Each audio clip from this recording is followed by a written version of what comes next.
திமுக ஆட்கள் எழுந்து ஏய்ன்னு என்ன இது என்ன சட்டமன்றமா சந்தையா?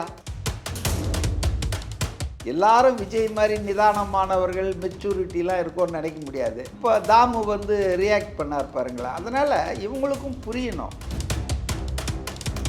ப்ளஸ் இந்த விஜய் தாமு வந்து பேசினது வந்து ஒரு மிகப்பெரிய பேசும் பொருளாக மாறினாலும் இப்போ அவருடைய உயிருக்கே கொஞ்சம் ஆபத்து இருக்கு. வாய்ப்பே இல்லை ராஜா, வாய்ப்பே இல்லை ராஜா. நீங்கள் சொன்ன மாதிரி எடுத்துறேன். வாயத்தரங்க சிஎம் சார், வாயத்தரங்காமல் அவர் எப்படி உங்களெல்லாம் தோக்கடிச்சார்? இல்லை சார், இப்போ அப்படி பேசியிருந்தா இல்லை 5 நிமிஷம் பேசுனதே வந்து குளத்தூர்ல என்ன நிலைமை தெரியுமா? ஸ்டாலின் அவர்களே வந்து தோத்துருக்காரு. ஆமாம் சொல்லுவாங்கல்ல. ஏங்க நீங்கள் இல்லை நபரை பற்றி பேசுறது இல்லை, சரியான சட்டமன்றத்தில் அவர் ஒன்றும் யார் பேரையும் சொல்லலை. பேர் சொன்னாரா பாருங்க. ஒரு மக்களால் தேர்ந்தெடுக்கப்பட்ட ஒரு முதல்வர்கிறவரை திரையில் ஹீரோ தரையில் வில்லன்றீங்களே, என்ன அர்த்தம்? நான் கேட்குறேன். உதயநிதி வந்து எனக்கு சிரிக்கிறதா அழுவுறதான்னு தெரில. அவர் என்ன சொல்கிறாருன்னா, நமது கழக தலைவர் மு.க. ஸ்டாலின் அவர்கள் முத்துவேல் கருணாநிதி ஸ்டாலின் மீண்டும் முதல்வராக வருவார். எம்எல்ஏவே இல்லை அவர். அட்லி மட்டும் இல்லை, நான் சட்னி குறித்து கூட பேசுவேன் அப்படின்னு சொல்கிறாங்க. அதுக்கு தான் வைகை செல்வனா ஒரு பேர்னா அதிமுக அவர் சொல்ற கிட்னியை பற்றியும் பேசுங்கப்பான்னு. விஜயை நான் பாராட்டுறதுக்கு ஒரு முக்கிய காரணம் என்னென்னா, அவர் வந்து அரசியலுக்கு வந்ததால் பல கோடி இளைஞர்கள் வந்து இன்றைக்கி அரசியலை பார்க்க ஆரம்பித்தான், கவனிக்க ஆரம்பித்தான். நேரலையில் சட்டமன்ற கூட்டத்தொடரை பார்க்குறான். Holidays-nale, adu namma GT Holidays da. You know you are special when you're with GT Holidays. நிறைவான தருணங்கள் NAC ஜுவல்லர்ஸுடன். ஆச்சி மசாலா எந்த சமையலும் ருசி தேடும் ரகசியம் 20 ரூபாய். மக்களே, அன்பு வணக்கம். இன்றைய நம்ம சிறப்பு நேர்காணலில் நம்முடன் இருப்பவர் அரசியல் விமர்சகர் C.K. மதிவணன் சார் அவர்கள். சார் வணக்கம் சார். வணக்கம். எப்படி சார் இருக்கீங்க? நல்லா இருக்கம்மா. Super sir. இந்த தமிழ்நாடு சட்டசபை வந்து அது ஒரு வகையான சண்டை சபையாக மாறிட்டு வருது. நீங்கள் எப்படி பார்க்குறீங்க இந்த விஷயத்தை? ஏன்னா எல்லா கட்சிகளும் சேர்ந்து தான் இந்த மேகதாது அணைக்கு எதிராக அந்த தீர்மானத்தை வந்து கொண்டு வந்தாங்க. ஒரு வகையில் பாசிட்டிவாக பார்க்கப்பட்டாலும் இன்னொரு வகையில் வந்து அந்த திமுக எம்எல்ஏக்கள் எல்லாம் சேர்ந்து விஜய் அவர்களை வந்து தாக்க முயன்றதாகவும் அதுக்கு பதிலடி கொடுக்கறதுக்காக தாவேக சார்பாக இந்த ராயபுரம் எம்எல்ஏ விஜய் தாமு அவர்கள் வந்து கீழே இறங்கி வந்ததாகவும் ஓங்கனுக்கு இருக்காது உடம்புல அப்படின்னு சொன்னதாகவும் கேள்விப்பட்டோம். எப்படி பார்க்குறீங்க ஓவரால் இந்த விஷயத்தை? அதாவது காலையில் நடந்த நிகழ்வுகள் ரொம்ப மகிழ்ச்சி அளித்தன. ஏன்னா எல்லா கட்சிகளும் ஒன்று சேர்ந்து தமிழ்நாட்டின் நலன்களை பாதுகாக்க, தமிழ்நாட்டு உரிமைகளை பாதுகாக்க முதல்வர் விஜய் அவர்கள் முன்மொழிந்த அந்த தீர்மானத்தை ஒருமனதாக எல்லாரும் ஏற்றுக்கிட்டாங்க, ஆதரித்து பேசினாங்க. அரசு எடுக்கும் எல்லா முயற்சிகளுக்கும் நாங்கள் துணை நிற்போம்னு திமுக உட்பட சொன்னாங்க. அதில் வந்து எதிர்க்கட்சி தலைவர் ஒரு திருத்தம் சேர்த்துக்கணுன்னாரு. அதை உடனடியாகவும் முதல்வர் ஏற்றுக்கிட்டு அந்த திருத்தத்தை சேர்த்துக்கிட்டு போனோம் அப்படின்னு சொன்னார். ஸோ இது ஒரு நல்லா இருக்க கிஷ்டி பட்டுட போதுன்னு நினச்சிட்டு இருந்தேன். ஆனால் அதுக்கப்புறம் வந்து ஆளுநர் உரை மீதான நன்றி தெரிவிக்கும் தீர்மானத்தின் விவாதம் தொடங்கின உடனே திமுகவினர் அந்த சப்ஜெக்டை பற்றி பேசாமல் தனியாக அவங்க வந்து முதல் நாளே கருப்பு சின்னலாம் அணிஞ்சிட்டு வந்து திரையில் ஹீரோ தரையில் வில்லன், வாயை தரங்க சிஎம் சார், இப்படியெல்லாம் ரொம்ப கேவலமாக முதல் நாளே, அதாவது இந்த சட்டமன்ற கூட்டத்தொடரின் இதை தேர்தல் முடிஞ்சு வர்ற முதல் கூட்டத்தொடர் முதல் நாளே ஆரம்பித்தது வந்து அது அவங்களுக்கு வந்து ஆட்சி போனதை, அதிகாரம் கை நழுவியதை இன்னும் அவங்களால வந்து ஒத்துக்க முடியலன்னு நினைக்கிறேன். அதனால் அவங்க பிஹேவியர் வந்து ரொம்ப இம்மெச்சூராக தான் இருந்தது. யாரும் அதை ரசிச்சிருக்க மாட்டாங்க மக்கள். ஏன்னா மக்கள் ஒரு தீர்ப்பளித்து ஒரு ஆட்சியை அமர்த்தி இருக்கார்கள். அந்த ஆட்சி வந்து ஒரு 30-40 நாள் கூட ஆகலை. எவ்வளோ குடைச்சல் கொடுக்குறீங்க, எவ்வளோ விமர்சனம் கொடுக்குறீங்க. இந்த பக்கம் உதயநிதி அறிக்கை, இந்த பக்கம் இவர் எடப்பாடி அறிக்கைன்னு ஒரு ஆளை எவ்வளோ தான் நீங்கள் டார்ச்சர் பண்ணுவீங்க. ஆனால் என்ன சொன்னீங்க? தேர்தல் முடிவு வந்த மறுநாள் ஸ்டாலின் என்ன சொன்னார்? 6 மாதத்துக்கு நாங்கள் எந்த ப்ராப்ளமும் பண்ண மாட்டோம் அப்படின்னாரு. 6வது நாள்லேருந்தே ஆரம்பிச்சிட்டாங்களா. இது இப்ப அதனால எதிர்- இன்னைக்கு வந்து எதிர்க்கட்சியில ஒரு அரசியல் பண்ணி தானே சார் பண்ணி தான் ஆகணும். அவியலாக பண்ணுவாங்க, அரசியல் தானே பண்ணுவாங்கன்னு சொன்னவர் தான் ஸ்டாலின். நான் என்ன சொல்கிறேன்னா, பண்ணுங்க, அதை ஒரு ஆரோக்கியமாக பண்ணுங்க, ஒரு கௌரவமாக. இப்போ சட்டமன்றம் என்பதுங்க மக்கள் மன்றம். அது அரசியல் மேடை இல்லை, கட்சி அரசியல் பேசுறதுக்கான மேடை இல்லை. ஆனால் துரதிருஷ்டவசமாக கடந்த பல ஆண்டுகளாக கட்சி அரசியல் மேடைகளாகத்தான் திமுகவும் அதிமுகவும் சட்டமன்றத்தை பேசியிருக்கின்றன. ஏன் சட்டமன்றத்தில் செல்வி ஜெயலலிதா அவர்கள் மானபங்கப்படுத்தப்பட்டார். அதனால் சட்டசபை மாண்பு என்பதை திமுக அதிமுக ரெண்டுமே ஒழிச்சிட்டாங்க. அட்லீஸ்ட்டு திரு விஜய் வந்திருக்காரு, ஒரு மாற்றம் வரும், இளைஞர்கள் பெருமளவுக்கு வந்திருக்காங்க, அவங்கெல்லாம் ஒன்றும் பழைய பெருச்சாளிகள் இல்லை அப்படின்னு நினச்சோம். ஆனால் இவங்க ப்ரோவோக் பண்ணிகிட்டே இருக்காங்க. நான் நேரலையில் எதையும் பார்க்க முடியல, தொழில்நுட்ப கோளாறு ஏதோ சொல்கிறாங்க. கொஞ்சம் பேர் பேசுனதெல்லாம் பார்த்தேன். நீங்கள் சொன்ன அந்த அமைச்சர் சிவசங்கரன், முன்னாள் போக்குவரத்து, அவர் தான் வந்து ஒரு வாட்டி தேர்தலுக்கு முன்னால் பஸ்ஸே விடாமல் பல லட்சம் பேர் தவிச்சதுக்கெல்லாம் காரணம் அவர் தான். அதனால் அவர் வந்து என்னவோ பேசுகிறாரு, அட்லி டைரக்டர் மெர்சல்ன்றாரு.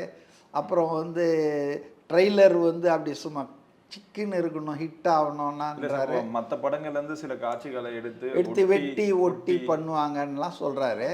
அவருடைய தரத்துக்கு ஒரு அமைச்சராக இருந்தவர், ஒரு சாதாரண சட்டமன்ற உறுப்பினர் பேசின ஒரு அமைச்சராக இருந்தவர் இந்த மாதிரி பேசியிருக்கவானா. அதுக்கு ராஜ்மோகன் வந்து நல்லா பதில் கொடுத்தாருங்க. இது அரசியல் மேடை இல்லைங்க, மக்கள் பிரச்சனையை பேசுவோம்.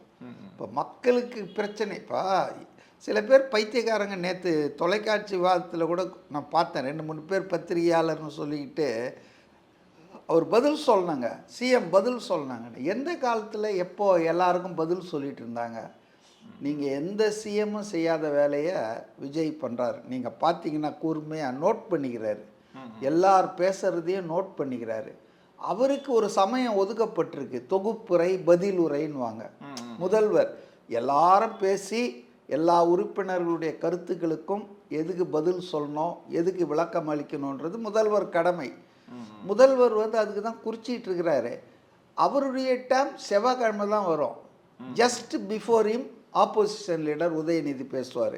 இதெல்லாம் சட்டமன்ற நாடாளுமன்ற மரபு, புரியுதுங்களா? மோடி பேசுறதுக்கு முன்னால் ராகுல் காந்தி பேசுவார் ஆப்போசிஷன் லீடர்ன்ற முறையில். அதுக்கு முன்னால் எல்லாரும் பேசுவாங்க 2 நாள் 3 நாள். எல்லாத்துக்கும் மோடியை ஒருத்தர் பேசி முடித்தோன்னா அதெல்லாம் இந்த ஸ்டாலின் வகையறாக்கள் கட்டி வச்சிருக்காங்க பாருங்கள். இது நாடாளுமன்ற மரபு, பாராளுமன்ற மரபே கிடையாது. சட்டமன்றத்திலையும் இப்படி பண்ணி கம்ப்ளீட்டாக வந்து ஏதோ ஒரு சண்டை மாதிரி ஆக்கிட்டாங்க, வாய்ச்சண்டை மாதிரி, வாய் தகராறு மாதிரி. அது தேவையில்லை. நேற்று வந்து இவர் பண்ணதும் தப்பு தான். அதாவது தாமு வந்து அவர் இருக்கையை விட்டு ஓடி வந்தது, ஆத்திரப்பட்டது. ஆனால் நான் அதை கூட நான் மன்னிப்பேன். ஏன்னா எல்லாம் இம்மெச்சூர்டு, இன்எக்ஸ்பீரியன்ஸ்டு. ஆனால் பல முறை எம்எல்ஏ இருந்த திமுக ஆட்கள் எழுந்து ஏன்னு, என்ன இது, என்ன சட்டமன்றமாக சந்தையா, மின் சந்தை மாதிரி இருந்தது. ஒருவேளை இதுக்காக தான் அதை கட் பண்ணிட்டாங்களான்னு தெரியல. மக்கள் இதெல்லாம் பார்த்து ரொம்ப அசிங்கப்பட போகுது அப்படின்றதால கட் பண்ணாங்களா, தொழில்நுட்ப தகராறு. ஆனால் அதுக்கு முன்னால் வரைக்கும் நல்லா தான் போயிட்டு இருந்தது. சில பேர் சொல்கிறாங்க அந்த தீர்மான ஆதரவு வரைக்கும் போச்சுங்க, இந்த விவாதம் தொடங்கணும், கட் பண்ண விவாதம் தொடங்கி நடந்துட்டு இருந்தது, நானும் பார்த்தேன். அதனால் சில விஷயங்கள் எல்லாத்தையும் நம்ம வெளியே போட்டுற முடியாதுங்க. நேரலையில் காட்டுறோன்னு சொல்லிட்டு எல்லா விஷயங்கள் மக்கள் வந்து நம்மளை என்ன நினைப்பாங்க. ஸோ நேற்று வந்து திமுக தரப்பு முதல் நாள் விவாதம் தொடங்கும் போதே இந்த மாதிரிலாம் ரூடாக பேசுறது. ஏங்க அவர் அவையில் உட்காந்துருக்காருங்க முதல்வர். இப்போ ஒன்றும் இல்லை, இப்போ பதில் கொடுத்துட்டார்ல ஆதவ அர்ஜுனா, நீங்கள் வந்து அவர் பேசுவாரா, பேசணும், வாயை திறக்கணும்னு ஆஸ்டின் அந்த நாகர்கோயில் எம்எல்ஏ திமுக வாயத்திறங்க சிஎம் சார், வாயை திறக்காம அவர் எப்படி உங்களெல்லாம் தோக்கடிச்சாரு? இல்லை சார், இப்போ அப்படி பேசியிருந்தா இல்லை 5 நிமிஷம் பேசினதுக்கு வந்து குளத்தூர்ல என்ன நிலைமை தெரியுமா? ஸ்டாலின் அவர்களே வந்து தோத்துருக்காரு. ஆமாம் சொல்லுவாங்கல்ல. ஏங்க நீங்க இல்லை நபரை பற்றி பேசுறது இல்லை, சட்டமன்றத்தில் அவர் ஒன்றும் யார் பேரையும் சொல்லலை. பேர் சொன்னாரா பாருங்க, ஆதவ அர்ஜுனா பேர் எதுவுமே சொல்ல, யார் பேரையும் சொல்ல. குளத்தூர்ன்றது சட்டமன்ற தொகுதி தாங்க, குளத்தூர்னே பேசக்கூடாதா? என்ன பேசுறீங்க?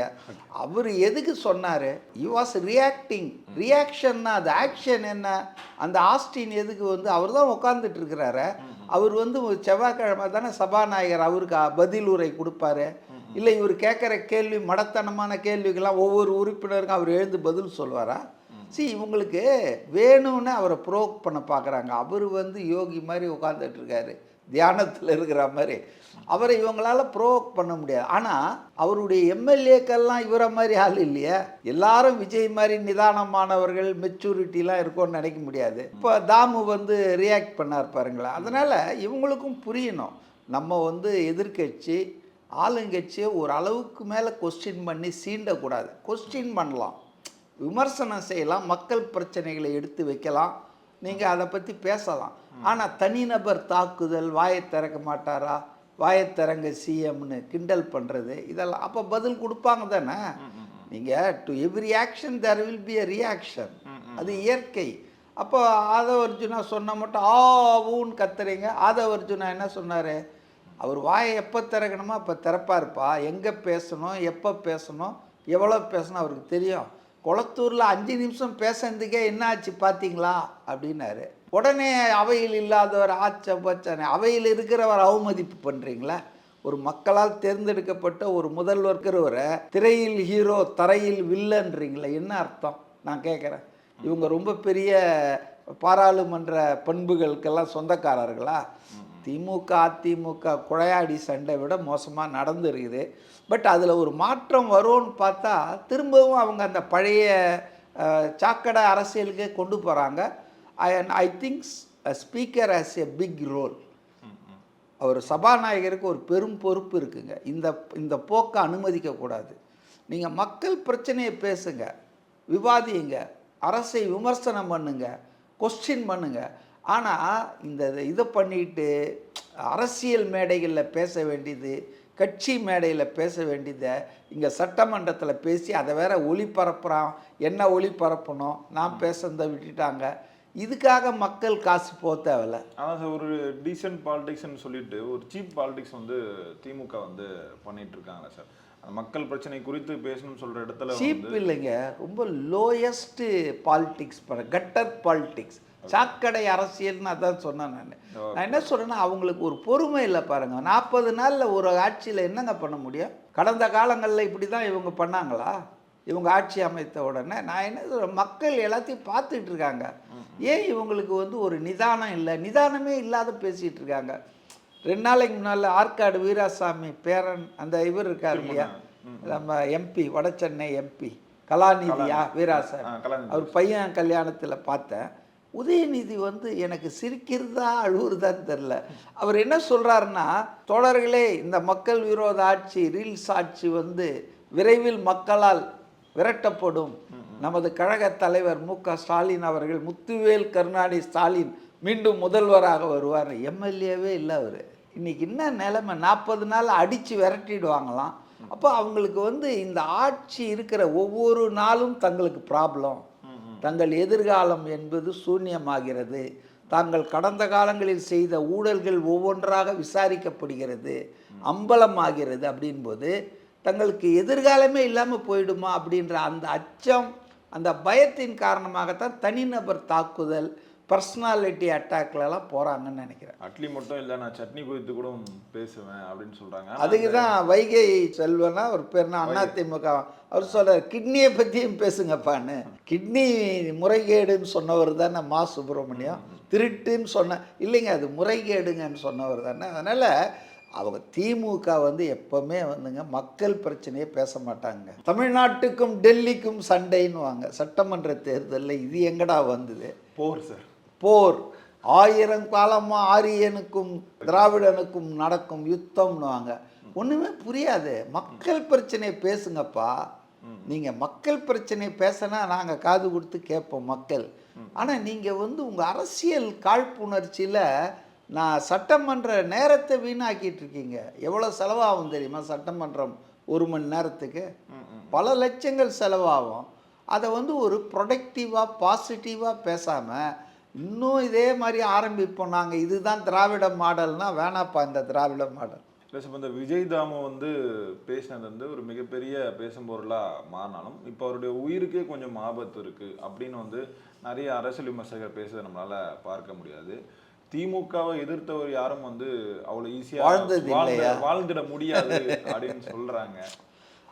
அது இதெல்லாம் வந்துங்க முன்னால் எப்போ வேணாலும் இப்படி பேசிகிட்டு இருக்கலாம். விஜயுடைய ஆட்சியில் சட்டம் தன் கடமையை செய்யும். அது தாவேகாக்காரன் தப்பு பண்ணாலும் சரி, திமுக காரன் தப்பு பண்ணாலும் சரி, அதிமுக காரன் தப்பு பண்ணாலும் சரி, பாஜக தப்பு பண்ணாலும் சட்டம் தன் கடமை செய்யும். போலீஸை வந்து ஏவல் துறையாக அவர் வச்சுக்க மாட்டார். அது பாட்டுன்னு ஃப்ரீயாக நீ பண்ணுப்பா. இப்போ பாஜக பெண் நிர்வாகி ஒருத்தர் ஒரு புகார் கொடுத்தாங்க. அவங்க பாஜக நிர்வாகி கொடுத்தாங்களேன்னு பார்க்கல, உடனடியாக ஆக்ஷன். முக்தார் அண்டு திருச்சி சூர்யாவை தூக்கி உள்ளே வச்சுட்டாங்களா இல்லையா? ஸோ அதனால் அவர் கட்சி ஆளுங்களே எவ்வளோ பேர் தாவேக்கா ஒன்றிய செயலாளர்ன்றாங்க, தாவேக்கா நிர்வாகின்றாங்க. ஸோ பாரபட்சம் இல்லாமல் சட்டம் தன் கடமையை செய்யும். அப்போ தாமு வாழ மாட்டார்னா ரைட்டு, பாருங்கள், அதுக்கு பலனை அனுபவிப்பீங்க. இல்லை நான் என்ன சொல்கிறேன்னா, இது இந்த மாதிரி ஒரு எண்ணம் வரலாமா? சட்டமன்றத்தில் புதல்வரை கேள்வி கேட்கலாம், நாடாளுமன்ற பிரதமரை கேள்வி கேட்கலாம். என்ன கேள்வி கேட்ட, எங்களை பேசிட்டியா? எவ்வளோ பேசியிருக்காங்க அதிமுகவை இவங்க. எடப்பாடி முதல்வர் என்று கூட பார்க்காம எவ்வளோ மட்டமாக உதயநிதி பேசினார். தவிழ்ந்த பாடின்லாம் சொல்லியிருக்காங்க. அதனால் என்னை பொறுத்தவரையில் ஒரு ஆரோக்கியமான விவாதம் தேவை சட்டமன்றத்தில். அதை நான் வரவேற்கிறேன். ஆனால் நீங்கள் எந்த பக்கமும், நான் ஒரு பக்கமாக சொல்ல, நீங்கள் வந்து ஆரோக்கியமான விவாதம் பண்ணாதாங்க வந்திருக்கிற இளந்துறை. இப்போ விஜயை நான் பாராட்டுறதுக்கு ஒரு முக்கிய காரணம் என்னென்னா, அவர் வந்து அரசியலுக்கு வந்ததால் பல கோடி இளைஞர்கள் வந்து இன்றைக்கி அரசியலை பார்க்க ஆரம்பித்தான், கவனிக்க ஆரம்பித்தான். நேரலையில் சட்டமன்ற கூட்டத்தொடரை பார்க்குறான். இவ்வளோ நாள் அவன் என்ன நினச்சிட்டு இருந்தான், இது சாக்கடடா, இது படிக்காதவன், ரவுடி எலிமெண்ட்ஸ், நம்ம அந்த பக்கமே போகக்கூடாதான்னு ஒதுங்கி போயிருந்தான். இன்றைக்கி விஜய்ன்ற ஒரு தனி ஒற்றை மனிதர் அரசியலுக்கு வந்ததால் பல கோடி இளைஞர்கள் அரசியலை பார்க்க ஆரம்பிச்சிட்டான். அதுவே நல்ல விஷயம் இல்லையா? அது கவனிக்கிறான். அப்போ அந்த மாதிரி இளைஞர்களுக்கு நம்ம என்ன வழிகாட்ட போகிறோம்? கையை வெட்டிடுவோம், உடம்புல உயிர் இருக்காது, இப்படியா பேசிகிட்டு இருப்போம். கட்டர் பாலிட்டிக்ஸ்னு இதை தான் சொன்னேன். இல்லை சார், இப்போ அது என்ன சொல்கிறாங்கன்னா, முன்னாடி வந்து அதிமுக திமுகக்குள்ள ஒரு மியூச்சுவல் டீலிங் வந்து இருக்கும். அவங்க என்ன தான் அடிச்சுக்கிற மாதிரி அடிச்சிட்டாலும் பின்னாடி வந்து ஒரு ரகசியமாக இந்த பேச்சுவார்த்தை, இந்த கூட்டணிலாம் இருக்கும். ஆனால் இப்போ தாவேகா கூட வந்து அந்த மாதிரி வந்து இல்லை, வாய்ப்பே இல்லை ராஜா, வாய்ப்பே இல்லை ராஜா, நீங்கள் சொன்ன மாதிரி எடுத்துக்கலாம். ஸோ இதனால தான் விஜய் தாமா அவர்களுக்கு வந்து ஒரு பிரச்சனை இருக்குது. ஒரு பக்கம் வந்து விஜய் சார் கூப்பிட்டு வார்ன் பண்ணதா ஒரு செய்தியும் நம்ம. கண்டிப்பாக அவர் வார்ன் பண்ணுவார்ல அவங்க கட்சி ஆளுங்களா? ஏன் நான் நிதானமாக உட்காந்துட்டு இருக்கிறேன், எனக்கு தெரியாதா? நம்ம சார்பாக ராஜ்மோகன், ஆதவ் அர்ஜுனா போன்ற சீனியர்கள், அனுபவமான ஆட்கள் பேசிகிட்டு இருக்காங்க. நீங்கள் எதுக்கு உட்காந்துட்டுருங்கயா அப்படின்னு சொல்லியிருப்பாரு, சொல்லாமல் இருக்க மாட்டார். நமக்கு என்னன்னா, நம்ம ஜெயலலிதா அம்மையார் இருக்கும்போது அவங்களுக்கு எந்த மாதிரி ஒரு பிரச்சனையை கொடுத்தாங்க நமக்கு வந்து தெரியும். இப்போ அதுக்கான ஒரு அதே பிரச்சனையை வந்து விஜய் சாருக்கும் வந்து கொடுக்கறதுக்கான அந்த ஒரு பிளானிங் அந்த இல்லை. அதாவது ஜெயலலிதா அம்மா அந்த பிரச்சனையை எதிர்கொண்ட போது அவங்க எதிர்கட்சி, ஆளுங்கட்சி இல்லை. சட்டமன்றத்துக்குள்ளேயே அவங்களுக்கு பாதுகாப்பு இல்லை. செங்கோட்டையன் தான் போய் பக்கத்தில் நின்று அவங்கள காப்பாற்றினார். ஆனால் இன்னைக்கு விஜய் வந்து ஆளுங்கட்சிங்க. விஜய் முதல்வர், கிட்ட போனால் போதும், அதெல்லாம் நடக்காது. இது வேற, நீங்கள் சொல்கிற உதாரணம் இப்போ பொருந்தாது. ஜெயலலிதாவுக்கு நடந்தது அவங்க எதிர்கட்சி தலைவராக இருந்த போது நடந்தது, ஆளுங்கட்சியில் திமுக இருந்தது. ஆனால் இன்னைக்கு ஆளுங்கட்சி யாருக்குமே இதெல்லாம் நடக்காதுங்க. இது விஜய் வந்து அதில் ரொம்ப தெளிவாக இருப்பார். எந்த சட்டமன்ற உறுப்பினருக்கும் அவமானம் வரக்கூடாது, அநீதி எந்த கட்சிக்கும் இழைக்கக்கூடாதுன்னு தெளிவாக இருப்பார். அதனால் இதெல்லாம் நடக்காதுங்க. இல்லை சார், இப்போ ஏற்கனவே வந்து இந்த எலெக்ஷனுக்கு முன்னாடி வந்து விஜய் தாமு குறித்து நிறைய பேசும் பொருளாமல் இருந்து, இவர் வந்து ஒரு சாதா ஆட்டோக்காரப்பா, இவருக்கு எதுக்குப்பா இந்த சீட்டு, இவர் எம்எல்ஏ என்ன தெரியும் அப்படின்ன மாதிரியான விமர்சனங்கள்லாம். ஆனால் அவர் டி ஜெயக்குமாரை 3வது இடத்துல தள்ளி ஜெயிச்சிருக்காரு. ஓகே ஓகே, புரியுதா உங்களுக்கு? டி ஜெயக்குமார் எவ்வளோ அனுபவம் வாய்ந்தவர், டெய்லி ப்ரெஸ்ஸில் பேசிகிட்டு இருந்தவர், அதிமுகவில் வந்து பல முறை அமைச்சராக இருந்தவர், சபாநாயகராலாம் இருந்தவர். அவர் இன்னைக்கு 3வது இடத்துக்கு தள்ளி இருக்கார் ராயபுரத்தில்னா. ஒரு சாதாரண ஆட்டோ டிரைவர், அது அவருக்காக விழுந்த ஓட்டுன்னு நான் சொல்ல மாட்டேன். விஜய் என்ற ஒரு முகத்துக்காக, விஜய் முதல்வர் ஆகணுன்றதுக்காக போட்ட ஓட்டு. அப்போ அதனால் இன்னைக்கு தாவேக்கால வந்திருக்கிற ஆட்கள் எல்லாம் சாமானியர்களாக இருக்கலாம், சாதாரண குடும்பத்தில் பின்புலம் பெருசாக இல்லாத ஆட்களாக இருக்கலாம், தலித்தாக இருக்கலாம், ஒடுக்கப்பட்ட. ஆனால் அவங்க பின்னால் விஜய் என்ற சக்தி இருக்குதுன்றதை இவங்க உணரணும். திமுக ஆட்கள் இவங்கெல்லாம் நல்லா அப்படி அடித்து வச்சுட்டு பணக்காரர்கள், செல்வந்தர்கள், அதேமாதிரி கோடீஸ்வரனா இல்லாத யாருமே வந்து திமுகவில் எம்எல்ஏவாக மாட்டாங்கன்னு நான் நினைக்கிறேன். ஏவா வேலுலாம் பாருங்கள், ஆயிரக்கணக்கான கோடி ரூபாய், புரியுதுங்களா? அதனால் சாமானியர்களை பார்த்தா அது ஒரு எரிச்சல் வரதானே செய்யும் திமுகவினருக்கு. ஏன்னா எவனோ வந்து உட்காந்துட்டான் அப்படின்னு நினைப்பாங்கல்ல. ஆனால் ஜனநாயகத்தின் சிறப்பே அதுதான், மாண்பே அதுதான். யார் வேணாலும் வரலாம். இல்லை சார், அந்த டீசன்ட் பாலிடிக்ஸ் சொல்லிட்டு தாவக்கவே வந்து ஒரு பக்கம் வந்து ஒரு அந்த ஒரு அடிதடிக்கான ஒரு பாலிடிக்ஸ் இறங்குற மாதிரி இருக்கு. ஏன்னா இப்போ ராஜ்மோகன் அவர்கள் பேசும்போது வந்து என்ன சொன்னார், எங்களுக்கும் இந்த மாதிரிலாம் சத்தங்கள் வந்து போட தெரியும், நாங்கள் முதல்வர் விஜய் சாருக்காக அந்த அமைதியாக இருக்கும் அவருடைய பார்வைக்காக அப்படின்னு சொல்றாரு. ஒரு வார்னிங் மெசேஜை வந்து திமுக கொடுக்குற மாதிரி இருக்கு. கொடுத்து தானேங்க ஆகணும். இல்லைன்னா அமைதியாக இருக்கிறான்னா இவன் புள்ள பூச்சிரா நம்ம இன்னும் ஏறி அடிக்கலான்னு அடிப்பாங்கல்ல. எங்களுக்கும் உங்கள் மொழியில் உங்கள் பாணியில் பேச தெரியும்பா, ஆனால் நாங்கள் ஏன் கட்டுப்பாடாக இருக்கணும், எங்கள் தலைவர் வந்து கண் அசைக்கிறதுக்காக அவர் எங்களை பார்த்துடக்கூடாது, திரும்பி இப்படி பார்க்கக்கூடாதுன்றதுக்காக அடக்கத்தோடு இருக்கோம். அதை புரிஞ்சுக்கிட்டு இருங்க. ஏதோ நாங்கள் அமைதியாக இருக்கிறோம், நோஞ்சானுங்க, கையால் ஆகாதவனுங்க அப்படின்லாம் நினைக்காதீங்க. உங்களை விட அதிகமாக பேசுவோன்னு சொன்னது கரெக்டு தான். It is a warning to DMK group not to indulge in petty politics. செய்தான் அவனை யாராவது ஒருத்தர் வான் பண்ணோம்ல, அது செஞ்சிருக்காரு, அவ்வளோதான். இப்போ எம்ஜிஆர், ஜெயலலிதா அவங்களெல்லாம் விட விஜய்க்கு ஒரு படி வந்து மேலே அவதூறுகளை வந்து சட்டமன்றத்தில் வந்து பரப்பிட்டு இருக்காங்க. இந்த விஷயத்தை நீங்கள் எப்படி சார் பார்க்க? அதாவது சட்டமன்றத்தில் பேசுறதெல்லாம் வந்துங்க ஆவணங்களில் இடம் பெறுங்க, பதிவேட்டில். அப்போ இவங்களுக்கு நோக்கம் என்னன்னா, விஜயை வந்து தனிப்பட்ட முறையில் தரந்தாழ்ந்து பேசுறது சட்டமன்ற ரெக்கார்ட்லலாம் ஆயிடுச்சுன்னா எதிர்கால தலைமுறை அதெல்லாம் பார்க்குற வாய்ப்பு இருக்குது இல்லையா? அதுக்காக தான் இப்படி பேசிகிட்டு இருக்காங்க. இல்லைன்னா இதெல்லாம் எதுக்கு அவங்க செய்யணும்? கட்சி மேடை போட்டு பேசுங்க, கட்சி மேடை போட்டு நீங்கள் என்ன உங்களுக்கு எவ்வளோ மனசில் திட்டணுமோ திட்டுங்க. ஆனால் அதை கூட ஒரு பண்போடு நாகரிகத்தோடு பேசணும். இல்லைன்னா அதுக்கும் சட்டம் பாயம், புரியுதுங்களா? அதனால் ஜனநாயகத்தில் வந்து விமர்சிக்க உரிமை உண்டு, குறை சொல்ல உரிமை உண்டு, குற்றஞ்சாட்ட உரிமை உண்டு. அதை பயன்படுத்துங்க. இந்த அரசு எங்கே ஊழல் பண்ணிச்சு, இந்த அரசு எங்கே தவறு பண்ணிடுச்சு, இந்த அரசு எங்கே வந்து பேரம் பண்ணிடுச்சு சொல்லுங்கள். பாருங்கள், 2-3 நாளைக்கு முன்னால் பார்த்தேன் நான் இணையத்தில், அந்த இது இருக்கு இல்லையா, சதுப்பு காடுகள், பள்ளிக்கரணை, 2000 கோடி ரூபாய் மதிப்புள்ள அந்த பிரிகேடுன்னு சொல்லி பெங்களூரில் மிகப்பெரிய கட்டுமானம். இங்கே பாஷ்யம் இருக்கிறார் இல்லையா, இந்த பாஷ்யத்துக்கு அண்ணாவன் பிரிகேடு, அவனுக்கு எப்படி அனுமதி கொடுத்தாங்க? சேகர் பாபுலேருந்து அன்னைக்கு இருந்த அதிகாரிகள் என்விரான்மெண்ட் கிளியரன்ஸ் கொடுத்தது யார்? சட்டத்தை மீறி எல்லாம் பண்ணியிருக்காங்க. இப்போ அது தடுக்கப்பட்டிருக்கிறது, அது நிறுத்தப்பட்டிருக்குது.